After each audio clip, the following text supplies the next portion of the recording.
All right, so I figured I should also, with the kidnapping, discuss the fallout that happened immediately because that was a large chunk of the whole thing. Everything that happened surrounding that kidnapping had trauma. Um, and the only time I get emotional about any of it is actually when I put myself in those shoes and I allow myself to feel those feelings. And they're not as intense as they were before. And as you could see in my previous video, I allow myself to cry. And it's really sad. And as somebody who is a strong advocate for children being safe, not my cup of tea. But the point of this video is that this, after this had happened, because it was in a summer, adults talked about it. They talked about it in a school that I was at. Kids overheard them. Some kids had parents talk about it in front of their children. Sure glad it wasn't you. Honestly, me too. I'm glad it wasn't anybody else in that moment. Other people experience things. Like I said before, I'm not unique. I'm not special. My trauma's no greater or less. My trauma's just different because I experienced it differently. Trauma always leaves scars. And the scars I have, they're mostly all scabbed over and healed now. But when you put yourself in those intense emotions of that time, you're looking at it from a whole new perspective. And I wasn't crying because I was sad about how I went through it. Not like the way you would think. It was because as I was telling how this happened, I kept thinking, so many little girls, so many little boys have lived through something so similar or so much more aggressive in this instance. And what people don't realize is that the people who were harmed, they usually have a fallout. They have family members who look at them different. They have family members who talk to them different. Um, Ironically, one of the most biggest memories I have of that time frame is it was free time where I wasn't being abused from the stepfather. It was the only time in my entire life of living with him that I got to have time where I was not being abused by him. And the only reason he was not abusing me in that moment was because I was in court mandated psychology sessions. And the court needed to make sure. And I'm pretty sure the court got to hear the things I said. This counselor was beautiful. She was the first counselor. I think she was a psychiatrist, but she was the first person who talked to me about this like I was a human, not a baby, not a child, just like a human. Like they got down on my level as a person, not as a child. And they let me express myself however I felt the desire. So out of that really dark time came some good. And that woman helped lay bases. But I mentioned in the video, I did not tell her about my home life. I was warned that I was not to tell anybody. I don't remember the exact threat for that one. probably losing my family, losing my step siblings, being beaten.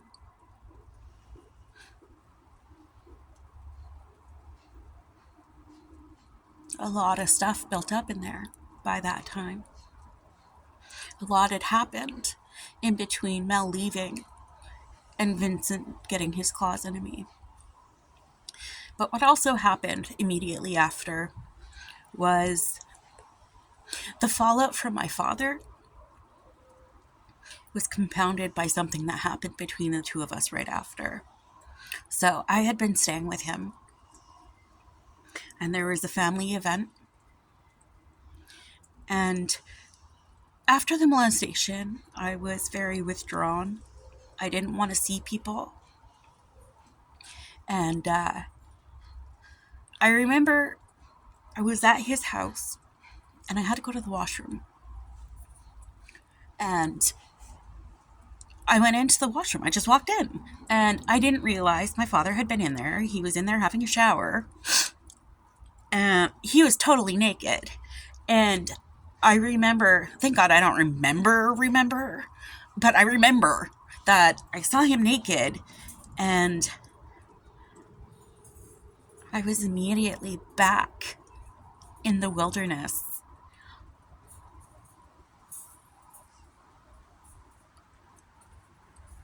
On this material with burning rocks, sizzling my skin where it touched, where it wasn't on the area he laid out for his bed. It was just like an instant transportation to that moment. And I don't know what I said or if I said anything at all. But the result of that was I started hiding under tables. I couldn't look at my dad.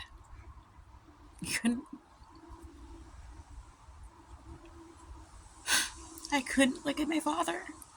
And it wasn't his fault. It was mine. I didn't even knock. He was he wasn't single, but he was a young man. And he's not used to having his child around him at all times. So he didn't know you need to lock doors with kids because kids are assholes that way. But that marked the end of my childhood relationship with my dad.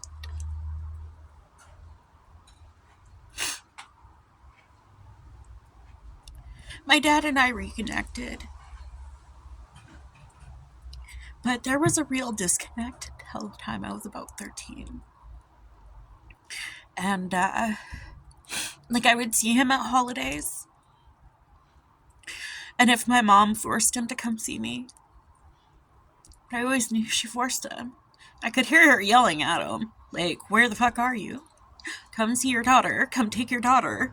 And I remember thinking that the only reason he didn't want to have a relationship with me was because I was sullied.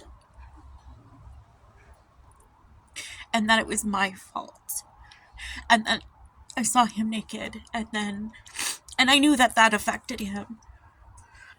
He was terrified for me. As far as I know, I'm his only child. But it was scarring for him. He was a young man who didn't know what to do. His only child had just been harmed. And then ran in to see you, and you were naked. And she didn't take it well. She started hiding under tables. Wouldn't look you in the eye, wouldn't talk to you. I think I might have even peed my pants. I was terrified. And I remember later that day, all of these family members were over. And there was ambrosia. And at that point, I was stupid. I didn't know ambrosia was amazing. I didn't like the texture of the marshmallows in it. And I remember having to eat it and trying to talk to my grandma and convince her not to make me. And she was a softie. She never would have made me, but that's all I remember from that day. Walking in on him, hiding under the tables, and then trying to sweet talk my grandma. After that, every year I only saw my dad on Christmas Eve. And sometimes not even then. I didn't start actually manifesting a relationship with my father until after I had my son. And it wasn't because we don't love each other. Well, we did love each other. I still love him. And I hope that his spirit or energy is around me and loving me still. Um, but he was a kind man. He was a gentle man. He didn't know how to handle stress. He was a very immature man when I was young. He had a lot of regrets in his life. And I know I'm a large chunk of those regrets. Not for anything I've done, but for the things he couldn't protect me for. We had a conversation not long before he died where he apologized to me for not knowing just how bad my life was, for not checking in on me, for not being a dad, for letting me feel unloved, for leaving me and not telling me why, especially after all of this shit happened. It was hell. And then the kids started telling me I was a slut at school. I just got mocked. Mercilessly mocked. Told that it was my fault. It's amazing the amount of adults that will tell a child that being raped or molested or kidnapped or harmed in any way is their fault. And the amount of people I have had in my life tell me that, from professionals to family to otherwise, is astounding to me. You don't get to tell me what I'm allowed to be sad about. But yeah, so that one action caused a lot of fallout. And if that man sees these videos, I hope you know you are not a good human. I don't know what you would have done to improve yourself. I like to believe in the ability to forgive people, but I really struggle when people are genuinely evil. He knew and willingly harmed people. He objectified us,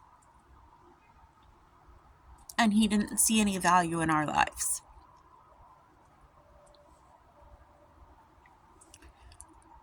So I don't see a redeeming quality. And that's something I should probably work on too.